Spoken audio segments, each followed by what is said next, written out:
Welcome back everyone, Oz here. If you enjoyed today's video, don't forget to hit that like button and subscribe. And today we're going to be revisiting for the 5th time r/Entitled Parents. Entitled Parents sit down 5 minutes to closing. EP is Entitled Parents, me is me, B is boss. So this isn't one of those crazy stories, but it's one that stuck with me for a while and it's always fun to tell. Admittedly, I was a bit of an asshole. Backstory: I used to deliver pizza, it was my first job ever, and I honestly did it all through high school, and even to this day when I go to the pizza joint / bar, my old boss will ask if I want to run pizza for the night for under the table pay.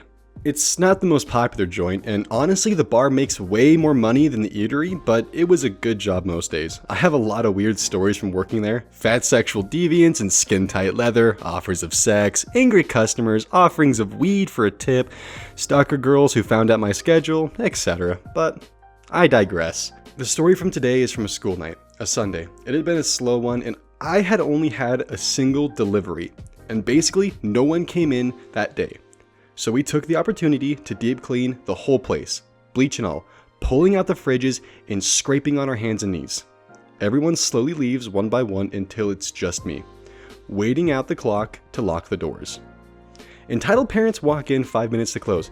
"Hey, are you guys still open?" Me, a teenage kid wanting to go home. Kinda.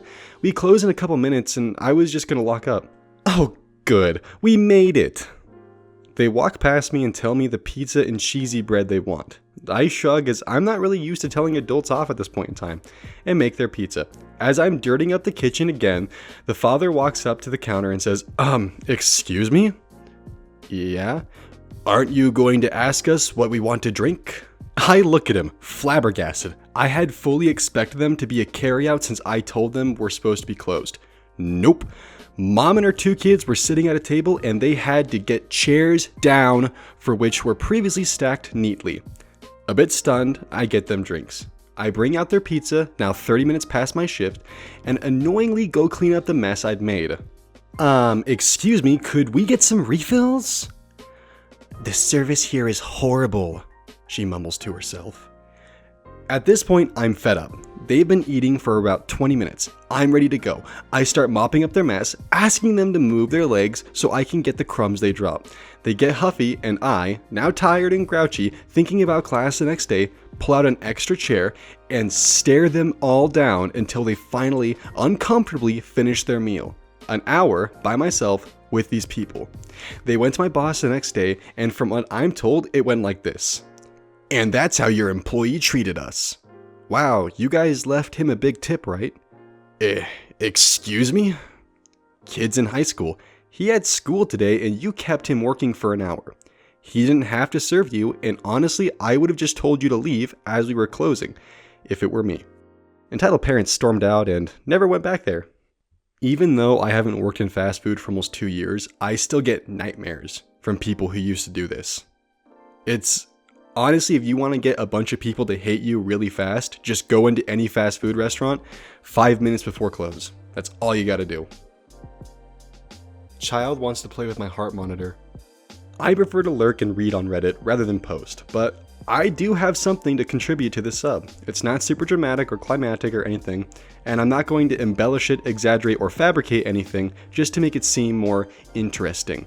But anyhow, here is my experience with a stranger, EM, who I'd seen around before, small town, and her child who was probably 5 or 6 years old, EC. So I have a heart condition and my cardiologist frequently has me wear a Holter monitor, which is a type of heart monitor that you wear for a certain amount of time. My cardiologist usually does 48 hours for me, and it's basically a constant EKG. I get them every several months or so to keep tabs on my rhythm disorder. You cannot take the monitor off during the time you're supposed to have it, so you can't shower while you're wearing it, which is annoying. If you remove any of the leads, it messes with the EKG results. Whenever I'm wearing one of these, I dress accordingly to hide it, high neck, etc. This was a summer day and I was wearing a shirt that I thought covered the leads well. Unfortunately, my bag kept pulling the left edge of my neckline down lower, and I was constantly tugging it back up. I was at a pharmacy to pick up a few things. There was a mother and her young son in the store. The child was acting bored and impatient while his mother shopped. I ended up getting in the same aisle as them momentarily. I leaned down to grab something off a lower shelf, and gravity pulled my bag downward and slid my neckline down with it. Before I had the chance to pull it back up, the little boy noticed it and approached me. I smiled and said hi to him. I never want to be rude to people, especially children, so I obliged with any conversation they may start. What's that thing on you? Oh, it's a little machine that checks my heart. Why? My heart is sick, so my doctor wants to make sure I'm okay. Can I touch it? You can look, but please no touching. The mother turns and comes over. What's the harm in him touching it? He's just curious. I don't want to stifle his curiosity, I just don't want my monitor reading to get messed up and give me false results. It's very important that the leads stay on. Is it glued to you? Look, it's glued. It's not gonna come off. Just let him check it out. He's never seen one before. Go on, honey. Take a look at her cool gizmo. Yes, that's the word she used. Well, it's not actually glued and it could get accidentally pulled off.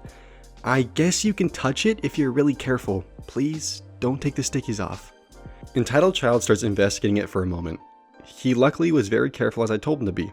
I thanked him for that and said, good job being careful. Now Entitled Mother comes over and starts investigating it. She asks me a bunch of questions about it, like whether I had a hole in my heart and things of that nature. She takes notice of the little monitor box that I have tucked away in my pocket, which Entitled Child then starts trying to take out of my pocket. He accidentally drops it and it falls, pulling hard on the wires. I gasped and grabbed it, hoping that none of the leads came loose or anything. Luckily, none did.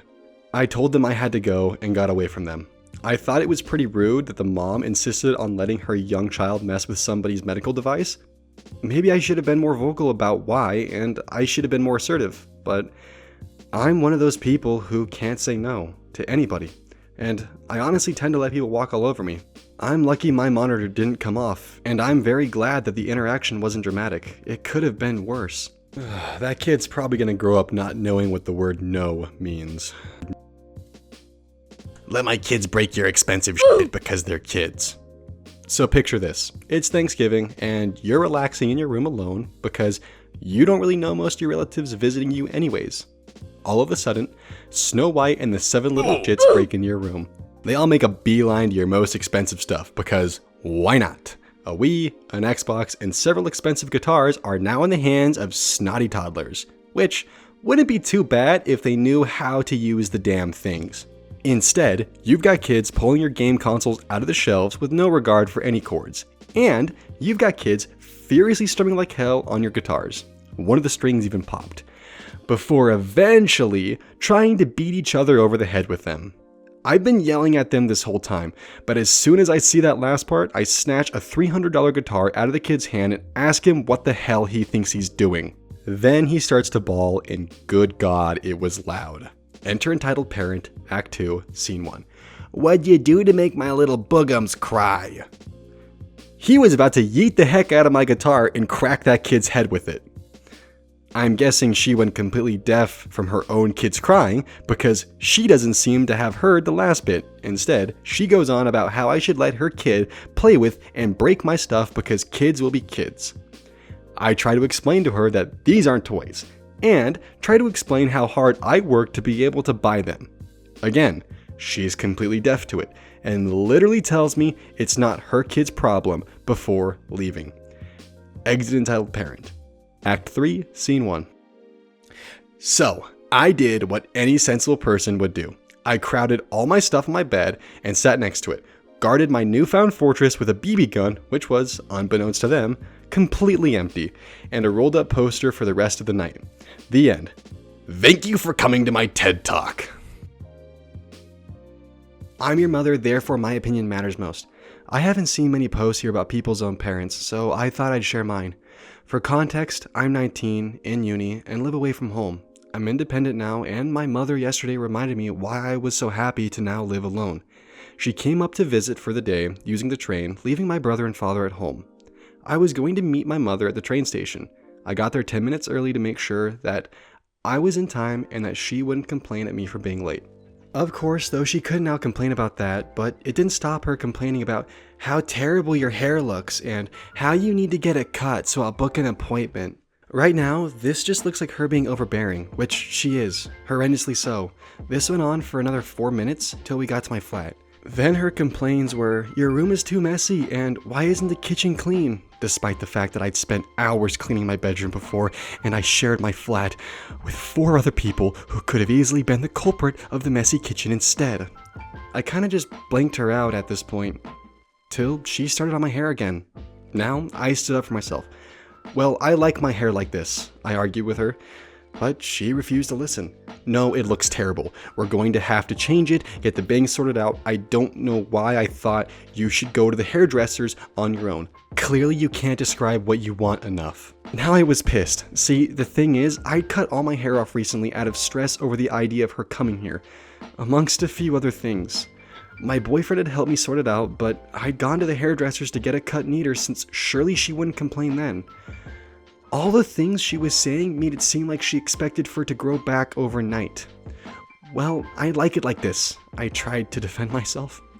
"Well, I don't. I'm your mother, and I say you need to get it sorted out." All of my friends said they liked it though. Loads of my course mates have said it suits me. "Well, I'm your mother," she replied, "and I don't like it. My opinion matters most."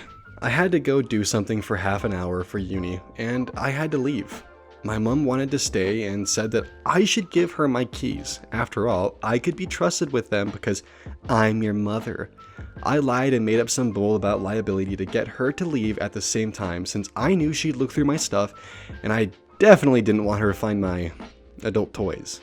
I told my boyfriend what she said. He was pissed and so wanted to join us for the remainder of the day. Even though he and my mom have a rocky relationship, him being female to male, my mom being a Christian. Yeah. I was so glad he joined. He argued with my mom at every angle, subtly, but still defending me. I think what he said to me when she went to the bathroom perfectly described her. "Your mom is a bitch." Other adventures in the day, my mother accidentally calling my boyfriend girl twice.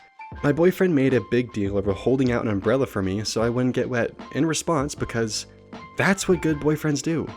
My mom glaring at my boyfriend for defending that he liked my hair, amongst other things. My mother spending all her time seeing me complaining. My boyfriend being the only one who inquired as to whether the uni thing went okay. Oof, that awkward moment when your little angel hates you just as much as the internet does. There's this really fun game I've been playing with the past 4 videos where I take the entire video off YouTube, change the outro, and then re-upload it because you guys keep subscribing to me faster than I can keep up. And as a result of that, I'm entirely unable to keep up with the comments. The amount of interaction I'm getting is awesome. I'm trying really hard to read all the comments. Sometimes I actually don't even have enough time to go through and like and heart all of them. So I'm sorry about that. I still read all of them. Thank you guys so much for the support, and I'll see you all next time.